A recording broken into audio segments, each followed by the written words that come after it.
थोड़ी है, नबी का चाहने वाला है, दुनियादार थोड़ी है, गुलामे अहमद मुख्तार है, गद्दार थोड़ी है।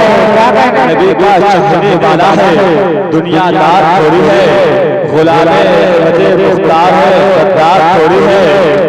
जमीन से ही फलक के चांद के दो टुकड़े कर डाला, जमीन से ही फलक के चांद के दो टुकड़े कर डाला। वो अंगुष्ठे रिसालत है, तो तलवार थोड़ी है। वो अंगुष्ठे रिसालत है, कोई तलवार थोड़ी है। रसूल पाक जैसे किसी की शान थोड़ी है।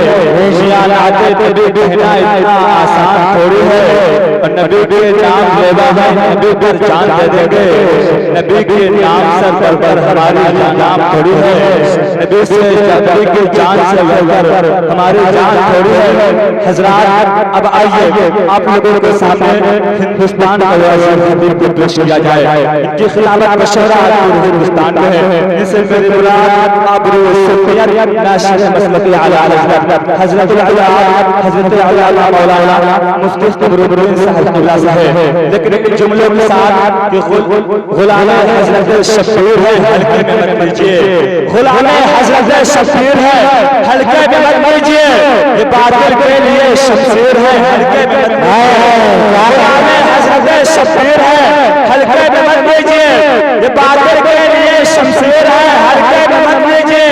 अब गया है फातिहा पढ़ने किसी अंधे को समझा कर, गया है फातिहा पढ़ने किसी अंधे को समझा कर। वो औरंगजेब आलमगीर है, हल्के में मत लीजिए। औरंगजेब आलमगीर है, हल्के में मत लीजिए। और रजा का लाडला कहते हैं जिसको मुफ्ती आज़म, रजा का लाडला कहते हैं जिसको मुफ्ती आज़म।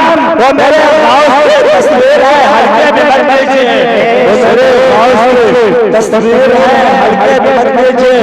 फ़ाल अच्छा है तो सोच भी अच्छी होगी, फ़ाल अच्छा है तो सोच भी अच्छी होगी, इल्म अच्छा है तो तकरीर भी अच्छी होगी।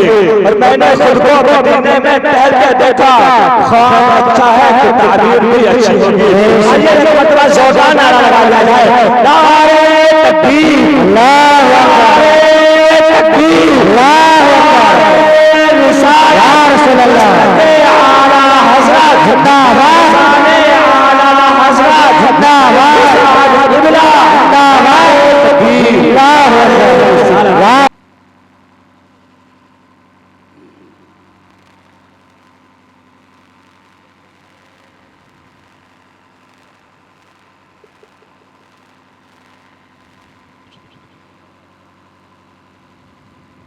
मिंबर शरीफ पर रोज़ मुअज़्ज़ज़ उलमाए किराम शुअराए व हाज़िरीन मजलिस, अस्सलामु अलैकुम व रहमतुल्लाहि व बरकातुहू। व अलैकुम अस्सलाम व रहमतुल्लाहि व बरकातुहू। अल्हम्दुलिल्लाह अल्हम्दुलिल्लाहिल्लज़ी फ़द्दला सय्यदना मौलाना मुहम्मदन अलल आलमीन जमीआ व अक़ामहु यौमल क़ियामति लिल मुज़निबीन अल मुतलव्विक़ीन अल ख़त्ताईन अल हालिकीन शफ़ीआ। वस्सलातु वस्सलामु अलैहि व अला कुल्लि मन हुवा महबूबु व मर्ज़ियुल लदैहि। सलातन तबक़ा व तदूमु बिदवामिल मलिकिल हय्यिल क़य्यूम। सुभान अल्लाह। अम्मा बाद, फ़अऊज़ु बिल्लाहि मिनश शैतानिर रजीम, बिस्मिल्लाहिर रहमानिर रहीम। फ़न्किहू मा ताब लकुम मिनन निसा, सुभान अल्लाह। मसना व थुलाथा व रुबा।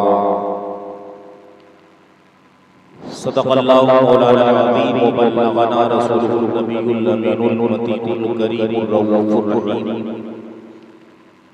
व नहनु अला ज़ालिका लमिनश शाहिदीन व शाकिरीन वल्हम्दुलिल्लाहि रब्बिल आलमीन। हज़रात, आइए सबसे पहले आक़ाए नामदार मदनी ताजदार, हम गरीबों के गमगुसार, बेकसों के कस बेबसों के बस, लंबे लंबे हाथों से भीग देने वाले आका, बेसहारों के सहारे हुजूर अहमद मुज्तबा मोहम्मद मुस्तफ़ा सल्लल्लाहु सल्लल्लाहु अलैहि वसल्लम की प्यारी बारगाह गोहरबार में झूम झूम कर दुरूद व सलाम का नजराना पेश कर लें। आवाज़ें बुलंद पढ़ें। अल्लाहुम्मा सल्ली अला सय्यिदना सय्यिदना मौलाना मुहम्मद सल्लल्लाहु अलैहि वसल्लम या रसूलल्लाह सल्लल्लाहु अलैहि वसल्लम करीम मुबारक सल्लल्लाहु सलातो व सलाम अलैहि या रसूलल्लाह सल्लल्लाहु तआला अलैहि वसल्लम।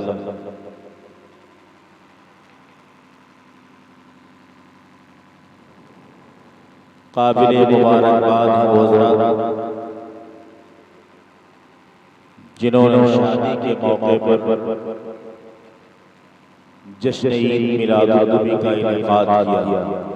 जी वरना ये दौर खुराफात का है। आदमी खुराफात में इधर उधर के लहव-ओ-लईब में बहुत सारे पैसे भी खर्च करता है और खुद दौड़ता भागता भी है। इस तरह इंतज़ाम करने वालों पर अल्लाह रब्बुल इज़्ज़त अपनी रहमतों का नुज़ूल फरमाए। आमीन आमीन। और इस शादी को खाना आबादी का बाइस बनाए। आमीन।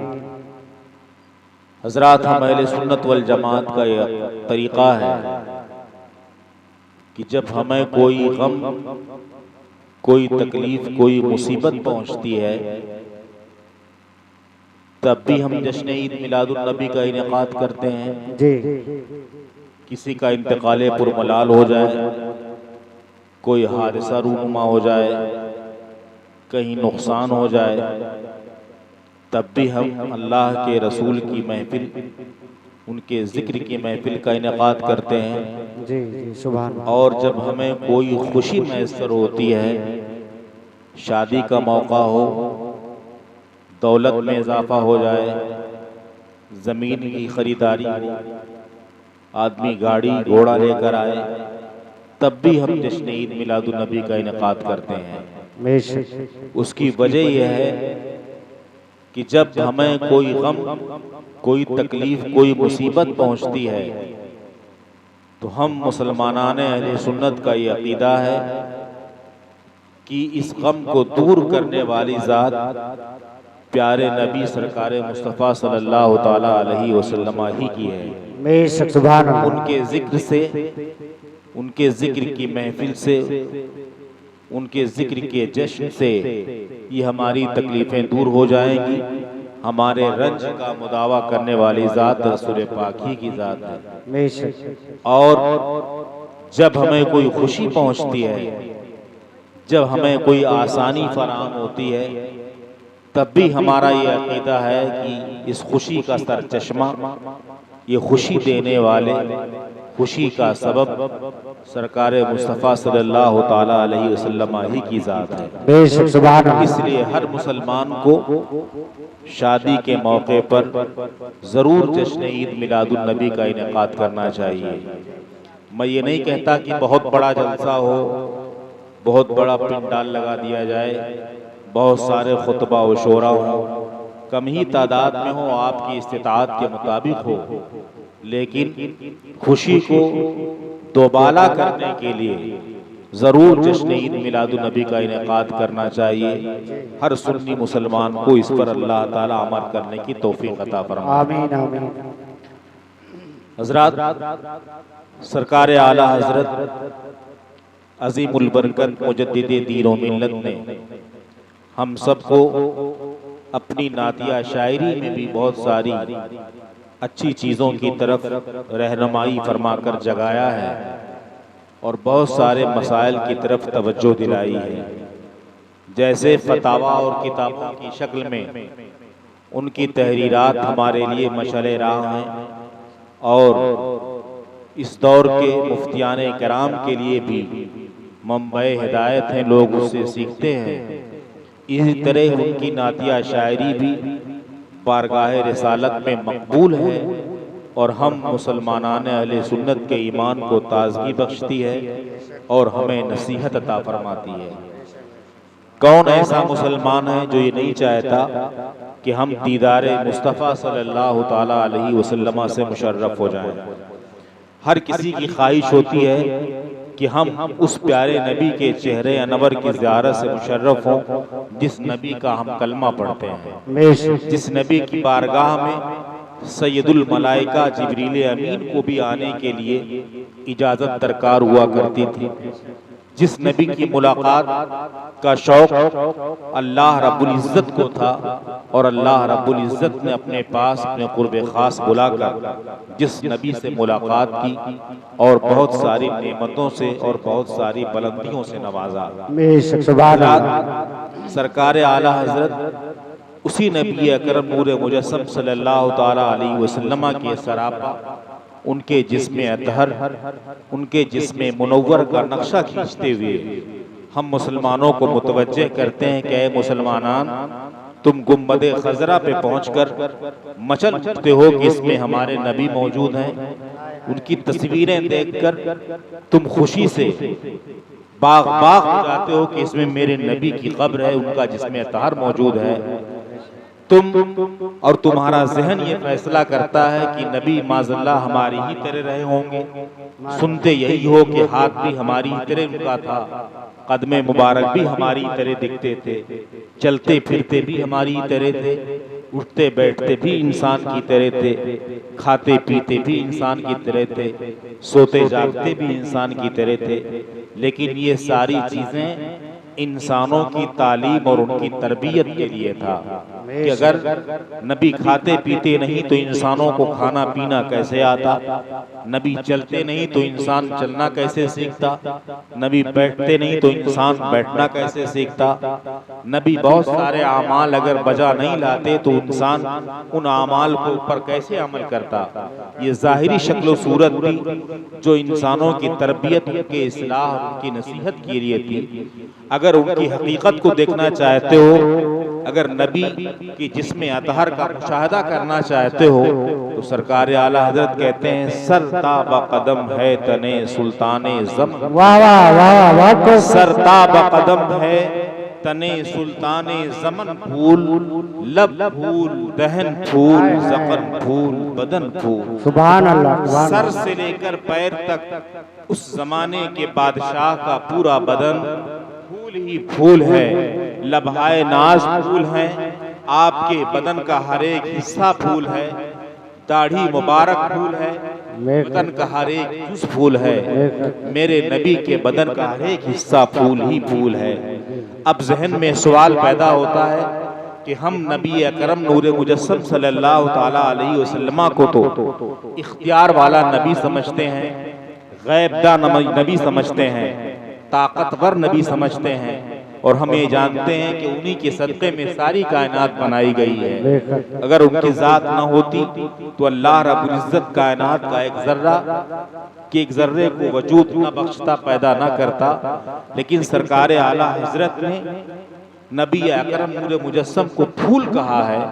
फूल की हकीकत दुनिया में जो होती है वो इंसान देखता है कि फूल किसी एक पौधे में खिलता है, कभी वो इब्तिदाई मरहले में होता है, कभी उसकी कली होती है, फिर वो फूल खिलता है और चंद अय्याम में फूल लगे लगे उनकी पंखड़ियां टूटकर ज़मीन बोझ हो जाती हैं, ज़मीन पर गिर जाती हैं, उस फूल की हकीकत ख़त्म हो जाती है। गोया फूल चंद दिनों तक किसी दरख्त का मोहताज होता है, किसी माली का मोहताज होता है, किसी रखवाले का मोहताज होता है, उसे पानी की ज़रूरत होती है, उसे धूप की ज़रूरत होती है, उसे छाँव की ज़रूरत होती है। तो ऐ सरकार आला हजरत, आपने मेरे नबी को फूल कहा है, तो क्या यही फूल जो फूल हम दुनिया में देखते हैं, जिस फूल को मोहताजगी होती है? लेकिन हमारा अकीदा तो ये है कि मेरे नबी मोहताज नहीं है, सारा आलम उनका मोहताज है, सारी दुनिया उनकी मोहताज है, सारी दुनिया को नेमतें उन्हीं के दस्ते अक़दस से तक़सीम की जाती हैं। खुद अल्लाह के रसूल फरमाते हैं अल्लाह युती व इन्नमा अना कासिम, अताएं अल्लाह करता है और मैं अपने दस्ते अक़दस से सबको तक़सीम करता हूँ। वो रोज़ियाँ भी अल्लाह के रसूल के दस्ते अक़दस से तक़सीम की जाती हैं। नबी बुखारी शरीफ की हदीस में फरमाते हैं इन्नी ऊती तू बेमफातीह खजानिल अर्द, मुझे रुए ज़मीन के खजानों की चाबियां अता कर दी गई। फवज़अत फी यदैया, और उन चाबियों को मेरे हाथ में दे दिया गया। मैं जिस तरह चाहूँ ज़मीन के खजानों में तसर्रुफ करूँ। तो नबी उस ज़ात का नाम है जो सारे खजानों का मालिक है, जो सारी कायनात को अल्लाह रब्बुल इज़्ज़त ने जिसके हवाले कर दिया है, जो नायब आज़म खुदा का बनकर आया है, जो खुदा का खलीफे मुतलक है, जो खुदा का मजहर अतम है, जो जिसे जो चाहे अता कर दे, जो जिसे चाहे मना कर दे।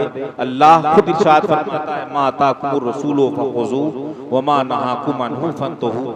जो रसूल तुम्हें दें उसे ले लो, और रसूल जिससे मना करे उससे तुम बाज आ जाओ। गोया मैंने अपनी मिल्कियत का मालिक अपने नबी को बना दिया है, ये जिसे जो चाहेंगे देंगे, जिसे चाहेंगे मना कर देंगे। तो ऐ सरकार आला हजरत, ऐसी अजीम जात को आपने फूल कहा है, और फूल तो बहुत सारी चीज़ों का मोहताज हुआ करता है। तो सरकार आला हजरत की तरफ से आपको जवाब मिलेगा कि ऐ मुसलमानों, जो मैंने अपने नबी अक़दस सल्लल्लाहु अलैहि वसल्लम को फूल कहा है, बदन के हर एक हिस्से को फूल कहा है, वो दुनियावी फूल नहीं कहा है। इसलिए कि जब नबी का वजूद हुआ था तो कायनात का कोई जर्रा वजूद ही ना पाया था। फूल क्या, पूरी दुनिया मौजूद नहीं थी, तो मेरे नबी दुनियावी फूल की तरह फूल कैसे हो सकते हैं। मेरे नबी के वजूद का हाल तो ये है कि खुद नबी फरमाते हैं, अव्वलो मा खलक़ल्लाहु नूरी, सबसे पहले अल्लाह ने मेरे नूर को पैदा किया। कुल्लुल खलाइक़ मिन नूरी, और तमाम मखलूक़ात मेरे नूर से बनाए गए हैं। वो अना मिन नूरिल्लाह, मैं तन्हा अल्लाह के नूर से बनाया गया हूँ। तो जब नबी का वजूद हुआ था, नबी के ज़ाते अक़दस को बनाया गया था, तो कायनात का कोई ज़र्रा नहीं था। तो नबी दुनियावी फूल की तरह कैसे हो सकते हैं। आला हज़रत फरमाते हैं कि नबी को जो मैंने फूल कहा है, वो कारखाना कुदरत का ऐसा अनोखा फूल कहा है कि जिस फूल पर कभी पतझड़ नहीं आता, जो फूल किसी दरख्त का मोहताज नहीं होता, जो फूल किसी माली और रखवाली का मोहताज नहीं होता, जिस फूल को अल्लाह रब्बुल इज़्ज़त ने अपने खास नूर से पैदा फरमाया है, और जिस नूर से सारी कायनात को अल्लाह ने रोशन ताबिंदा फरमा दिया है। ऐसे फूल हैं जो खुद रोशन हैं, खुद ताबिंदा हैं, खुद अल्लाह के नूर से बनाए हुए फूल हैं, और उनकी रोशनी से सारी दुनिया रोशन ताबिंदा है। मैंने कहा है, आला हजरत कहते हैं, क्या तुम नहीं देखते कि तिनका भी हमारे तो हिलाए नहीं हिलता, तिनका भी हमारे तो हिलाए नहीं हिलता, और तुम चाहो तो हो जाए अभी कोहे महन फूल। अल्लाह के रसूल, अगर हम बंदे एक तिनके को हरकत देना चाहें, एक जर्रे को हिलाना चाहें, इधर से उधर करना चाहें, तो हमारे हिलाने से, हरकत देने से एक जर्रे को हरकत ना मिले, एक तिनके को हरकत ना मिले, वो हिल ना सके। लेकिन मेरे आका की शान ये है, उनकी ताकत का हाल ये है कि अगर वो चाह लें तो एक बहुत बड़ा पहाड़ पल भर में रेजा रेजा हो जाए, जर्रा जर्रा हो जाए। मुसलमानों, अल्लाह के रसूल सल्लल्लाहु ताला अलैहि वसल्लम की ताकत का ये हाल था कि पल भर में एक पहाड़ रेजा रेजा हो जाए। बल्कि हकीकत ये है कि दुनिया ने देखा, अहादीस इस पर शाहिद हैं, अहादीस में ये रिवायत मौजूद है कि नबी कौनैन ने सिर्फ पहाड़ को जर्रा जर्रा करने की ताकत उनमें नहीं थी, बल्कि उंगली का इशारा अगर कर दें तो चांद अपना सीना चाक कर दे। अगर आप इरादा फरमा लें, अगर आप चाह लें तो डूबा हुआ सूरज वापस आ जाए। अगर आप इरादा फरमा दें तो अबू जहल की बंद मुट्ठी में कंकरियां कलमा पढ़ने लगे और नबी के नबूवत और रिसालत की गवाही देने लगे। एक मौके पर एक मुशरिक नबी कौनैन सल्लल्लाहु अलैहि वसल्लम की बारगाह में आया और उसने खुले मैदान में नबी अकरम से ये सवाल किया कि ऐ नबूवत का दावा करने वाले शख्स, तुम्हारी नबूवत पर गवाही देने वाली कौन सी चीज यहाँ मौजूद है? कैसे मैं समझूं कि तुम अल्लाह के नबी हो, अल्लाह के पैगंबर हो, अल्लाह ने तुम्हें नबूवत से सरफराज फरमाया है। तो सरकार दो आलम सल्लल्लाहु अलैहि वसल्लम ने एक दरख्त की तरफ देखा जो काफी दूरी पर दरख्त था, जो खजूर का दरख्त था। नबी ने कहा, इरशाद फरमाया कि अगर मैं चाहूँ तो इस दरख्त से गवाही दिला दूँ, ये दरख्त भी आज बोलने लगेगा और मेरी नबूवत और मेरी रसालत की गवाही देने लगेगा। नबी अकरम नूर मुजस्सम सल्लल्लाहु अलैहि वसल्लम ने उस खजूर के दरख्त की तरफ इशारा फरमाया और वो खजूर का दरख्त अपने जड़ से उखड़कर और घसीटता हुआ जमीन के रास्ते से नबी अकरम के कदम नाज पर आ गिरा और उसने अपनी जुबान हाल से गवाही दी कि मैं गवाही देता हूँ कि बेशक ये अल्लाह के नबी उसके रसूल हैं, अल्लाह के सिवा कोई इबादत के लायक नहीं है। अल्लाह ने इन्हें नबूवत और रिसालत से सरफराज फरमाया है।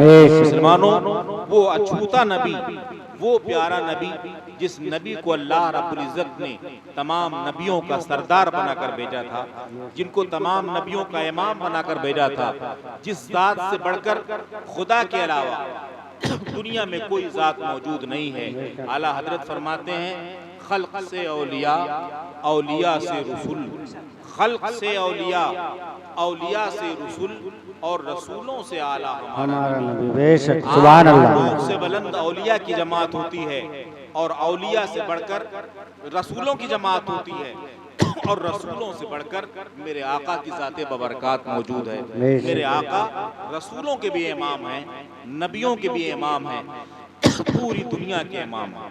बेशक सुभान अल्लाह, सुभान अल्लाह। नारे तकबीर, नारे रिसालत, नारे रिसालत, मसलके आला हजरत, फैजाने आला हजरत, फैजाने ताजुसरिया, अजमते हुजूर, अजमते मुस्तफा, वलमाए अहले सुन्नत, नारे तकबीर, नारे रिसालत, सुभान अल्लाह, सुभान अल्लाह। इसीलिए सरकार आला हजरत कहते हैं कि तिनका भी हमारे तो हिलाए नहीं हिलता, तुम चाहो तो हो जाए अभी कोहे महन फूल।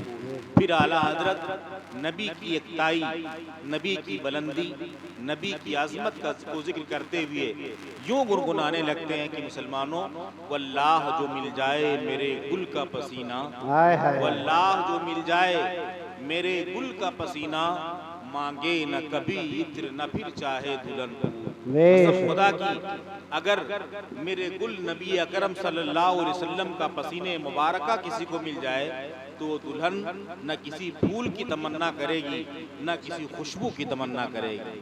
मतलब ये है कि आम इंसान के बदन से निकलने वाला पसीना, कोई पसीना ऐसा नहीं दिखा सकता जो अपने अंदर बदबू न लिए हुए हो।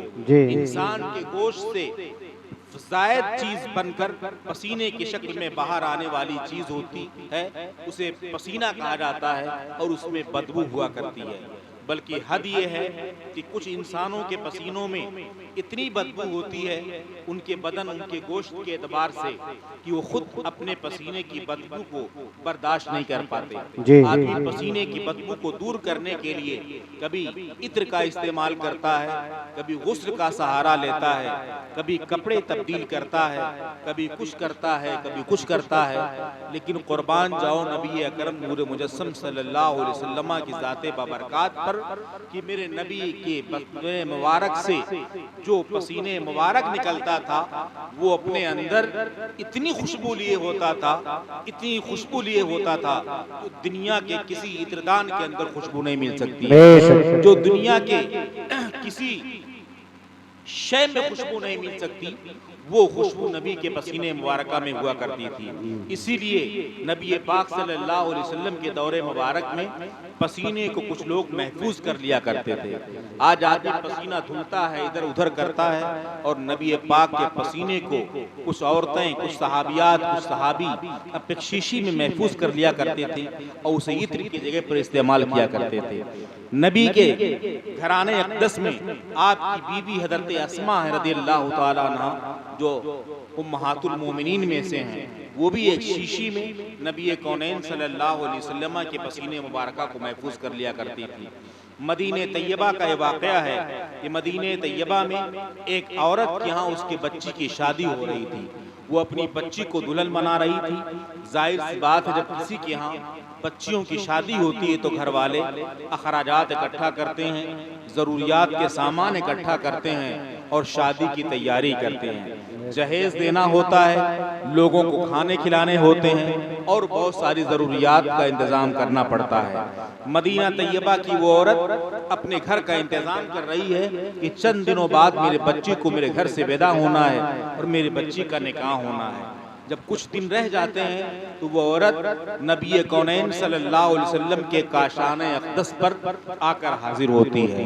वो पहुंचती है, हज़रत अस्मा रज़ियल्लाहु ताला अन्हा से मुलाकात करती है और अर्ज़ करती है कि आज मैं मदीना तैयबा में ऐसे दौलत कदे पर हाजिर हूँ, ऐसे घर पर हाजिर हूँ जिस घर की फैयाजी की मिसाल दुनिया में मिल ही नहीं सकती, जिस घर से कोई मांगने वाला नामुराद नहीं गया है, जिस घर से किसी मांगने वाले को मायूसी नहीं हुई है, जिस घर के देने के आलम ये है कि वाह क्या जूदो करम है तेरा, वाह क्या जूदो करम है शहे बता तेरा, नहीं सुनता ही नहीं मांगने वाला तेरा। बेशक सुभान अल्लाह। जिस घर की फैयाजी का हाल ये है कि पूरी दुनिया में रहने वाले बसने वाले लोग जहाँ भी रहते हों, जहाँ भी बसते हों, जिस जुबान के जानने वाले हों, जिस तरह की भी मांग रखते हों, अगर नबी को अपना सच्चा नबी समझकर, नबी को अपना मुख्तार नबी समझकर खुलूस के साथ नबी से मांगें तो उस नबी के यहाँ से उसे मना नहीं किया जाता, बल्कि उसकी मांग पूरी कर दी जाती है। मुसलमानों, आपने बड़े से बड़े सखियों को देखा होगा। सखी अपनी सखावत के एतबार से लोगों को दिया करता है, बांटा करता है। हातिम की सखावत बहुत मशहूर थी कि हातिम ने बड़ी सखावत की, बहुत बांटा लोगों को, लेकिन उसने मांगने वालों को उसके मांग के बराबर दिया। किसी ने 20 मांगा तो उसने 20 दिया, 50 मांगा तो उसने 50 दिया। लेकिन सखियों का भी ये हाल है कि अगर एक मांगता उसके घर के चंद दरवाजे से कई बार मांगने आ जाए एक वक्त में, तो वो सखी भी अपना देना बंद कर देगा और उसे कहना पड़ेगा कि अभी चंद मिनट पहले फला दरवाजे से तुम्हें अता किया गया है, बार बार दरवाजा बदल कर क्यों आते हो। सखी भी अपनी सखावत को महदूद रखता है। चंद बार एक ही मक्ता अगर उसके दर पर जाता रहे, कई दरवाजों से मांगता रहे, तो सखी भी अपनी झोली बंद कर लेता है और उसे जवाब देता है कि औरों को मौका दो और मांगने वालों को आने दो, तुम तो कई बार हमारे घर से ले जा चुके हो। लेकिन मुसलमानों, मेरे नबी सल्लल्लाहु ताला अलैहि वसल्लम की जात ऐसी सखी जात थी, ऐसी फैयाज जात थी कि जिस नबी से जब मांगने वाला मांगता था तो बजाय इसके कि नबी के दरवाजे से मना किया जाता, बल्कि उसको उसके मांगने से सिवा अता कर दिया जाता। 10 मांगता था तो 100 दिया जाता था, 100 मांगता था तो 1000 दिया जाता था। बल्कि हद ये है कि मेरे करीम से गर कतरा किसी ने मांगा, मेरे करीम से गर कतरा किसी ने मांगा, दरिया बहा दिए हैं, तुरबे बहा दिए। सुभान अल्लाह, सुभान अल्लाह। मेरे आका से, करीम आका से अगर कोई कतरा मांगता है, थोड़ा मांगता है, तो उसके लिए मेरे आका दरिया बहाते हैं और बेशबहा नेमतें और मोतियां अता फरमा दिया करते हैं। इतना नहीं, ऐसी फैयाजी भी सिर्फ नहीं कि थोड़ा मांगे और कम दे दें, बल्कि मेरे नबी के देने और फैयाजी का हाल ये था कि आता है फकीरों पे उन्हें प्यार कुछ ऐसा, आता है फकीरों पे उन्हें प्यार कुछ ऐसा, खुद भीख दें और खुद कहें मगते का भला हो, खुद भीख दें और खुद कहें मगते का भला हो। आज देने वाले सखी जब देते हैं तो मगते के लिए भला होने की दुआएं तो बहुत दूर की बात है, दोबारा देखते हैं तो दरवाजे बंद कर लिया करते हैं। बड़े बड़े रईसों नवाबों के वाकयात मशहूर हैं कि अगर मांगने वाला जल्दी मांगने चला जाए तो वो अपने खादिमों नौकरों से कह देंगे, कह दो नवाब साहब आज मौजूद नहीं हैं, सेठ साहब आज मौजूद नहीं हैं। वो घर के अंदर छुप जाते हैं कि देना ना पड़े।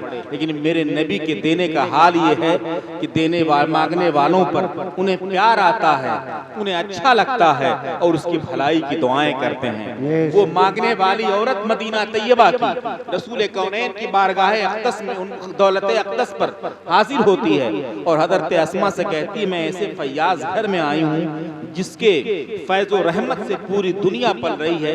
मैं खूब जानती हूँ कि मैं यहाँ से जो मांगूंगी मुझे यहाँ से मना नहीं किया जाएगा। हज़रत अस्मा ने इरशाद फरमाया, ऐ मदीना तैयबा की औरत, क्या मांगना चाहती है, क्या तेरा सवाल है? वो औरत कहती है, मेरे घर मेरे बेटी की शादी है, मैंने जहेज के सारे सामान इकट्ठा कर लिए हैं, मैंने सारी तैयारी कर ली है, सिर्फ एक चीज की कमी है, उस कमी को मैं चाहती हूँ कि नबी अक़दस की दौलत कदे से पूरी करवा लूँ। आज दुनिया का हाल ये है कि अगर कोई किसी की शादी का नाम सुन ले तो वैसे मुंह छुपाने लगता है कि कोई बड़ी मांग ना मांग ले, कहीं बेड सोफा किसी बड़े सामान की ख्वाहिश जाहिर ना कर दे, बहुत ज्यादा पैसे ना मांगने लगे। लेकिन वो नबी की बीवी थी, उम्महातुल मोमिनीन में से थी, फैयाज दर में पलने वाली थी, नबी की सखावत को माथे की आंखों से देखा था, नबी के तौर तरीके पर अमल करने वाली थी। जैसे ही उस औरत ने अर्ज किया कि मेरे शादी के तैयारी में सिर्फ एक सामान की कमी रह गई है, वो सामान मैं इस दौलत कदे से चाहती हूँ, हज़रत अस्मा ने इरशाद फरमाया, बोलो कौन सा वो सामान है, मैं जरूर तुम्हारा वो सामान तुम्हारे लिए मुहैया करा दूंगी। वो औरत कहती है कि अरब का दस्तूर ये रहा है कि अरब वाले खुशबू के बड़े दिलदादा हैं, जब उनकी बच्चियों को दुल्हन बनाया जाता है तो उन्हें आला किस्म की खुशबू से मुअत्तर किया जाता है। किसी अच्छे इत्र फरोश के यहाँ से बेहतरीन किस्म की खुशबू लाई जाती है, उसके बदन में मल दिया जाता है, हार फूल से उसे मुज़य्यन किया जाता है ताकि उसके बदन से खुशबू फूटती रहे। मैं ये चाहती हूँ कि मैं किसी इत्र फरोश के यहाँ से, कोई खुशबू बेचने वाले के यहाँ से खुशबू ना लाऊं, बल्कि आपके पास शीशी में जो नबी अकरम सल्लल्लाहु अलैहि वसल्लम के पसीने मुबारका मौजूद है, उस पसीने मुबारका के चंद कतरात मुझे आप अता फरमा दें, सुभान अल्लाह, सुभान अल्लाह। खुशबू के तौर पर अपनी बेटी के बदन में मलना चाहती हूँ। हज़रत अस्मा फरमाती हैं, जाओ एक छोटी सी शीशी ले आओ, उस शीशी में मैं अपने पास रखे हुए पसीने को